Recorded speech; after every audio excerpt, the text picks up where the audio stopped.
Morning, welcome. This is Jamb here. 2013 government passed question. Question number 46. The Provisional Ruling Council was the highest ruling body during the dash.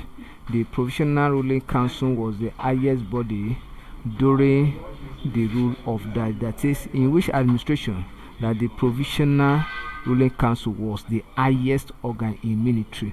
Option A says Sani Abacha, B say Muhammadu Buhari, C say Ibrahim Babangida, D say Murtala Mohammed.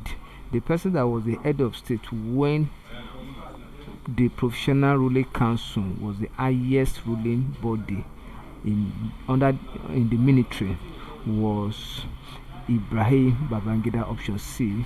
So C is correct. Kindly subscribe for more for video. Thank you.